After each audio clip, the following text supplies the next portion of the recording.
మనమంతా ఓటు వేసే ముందు ఒక్కసారి ఆలోచన చేసి ఓటు అనేది ఎంత పవిత్రమైందో మనిషి యొక్క భవిష్యత్తు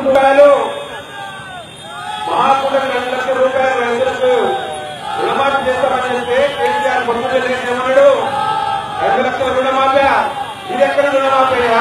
ఎల్బీ నగర్ యువమిత్రులు పలికిన అఖండ స్వాగతం చూసిన తర్వాత మిత్రుడు సోదరుడు సుధీర్ అన్న 50,000 మెజార్టీ తగ్గకుండా మీ ఎమ్మెల్యే అవుతారని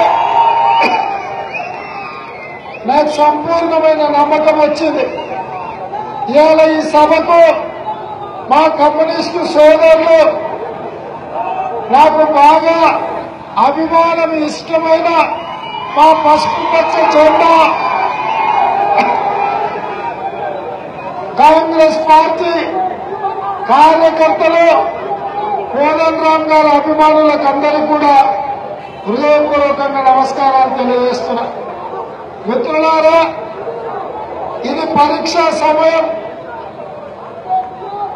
ఇది ప్రజలకు కేసీఆర్ కుటుంబానికి మధ్యలో జరుగుతున్న కురుక్షేత్రం. రేపు జరగబోయే ఎన్నికలు ఎన్నోసార్లు జరిగిన ఆషామాషి ఎన్నికలు కాదు. రేపు జరగబోయే ఎన్నికలు నీతికి నిజాయితీకి అవినీతి పరుడు దోపిడీదారుడికి మధ్యలో. ఇది విశ్వసనీయతకు విశ్వాసఘాతకానికి మధ్యలో పోటీ. ఇది ధర్మానికి అధర్మానికి మధ్యలో జరుగుతున్న పోటీ. ఈ పోటీలో ప్రజా కూటమి తెలంగాణ 4 కోట్ల ప్రజల పక్షాన ఈరోజు 4 పార్టీలు కలిసి 4 కోట్ల మంది ప్రజల పక్షాన మేము నిలబడ్డాం.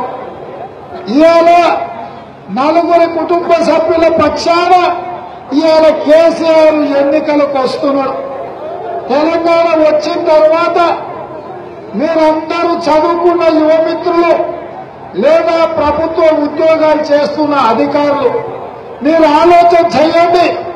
ఈ 4 సంవత్సరాలలో ఏ ఒక్క రోజైనా అమరవీరుల కుటుంబాలను కేసీఆర్ పలకరించిందా? పోని బుక్కెడు బుమ్మ పెట్టిందా? ఉద్యమకారుల పేర్ల మీద ఉన్న కేసులు ఏమన్నా తొలగించిందా?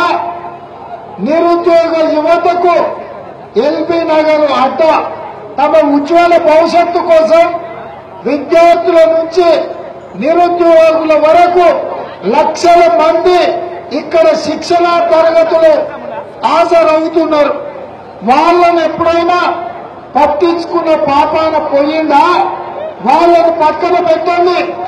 తెలంగాణలో 85% ప్రజలు వ్యవసాయం మీద ఆధారపడ్డవారు. 4,500 మంది రైతులు పిట్టల్లాగా రాలిపోతుంటే గిట్టుబాటు ధర అడిగిన గిరిజన సోదరులని ఖమ్మం జిల్లాలో చేతులకు బేడీలు ఏపి నడి బజార్లో నడిపించిన చరిత్ర ఈ కల్వకుంట్ల చంద్రశేఖర్ రావుది. అదే కాదు, ఇసుక దోపిడీ, ఇసుక. ఏంటండి వీడియో నచ్చిందా? అయితే ఓ లైక్ వేసుకోండి, లేదంటే ఓ కామెంట్ చేయండి. ఎప్పటికప్పుడు మా వీడియోస్ చూడాలంటే సబ్స్క్రైబ్ చేసుకోండి.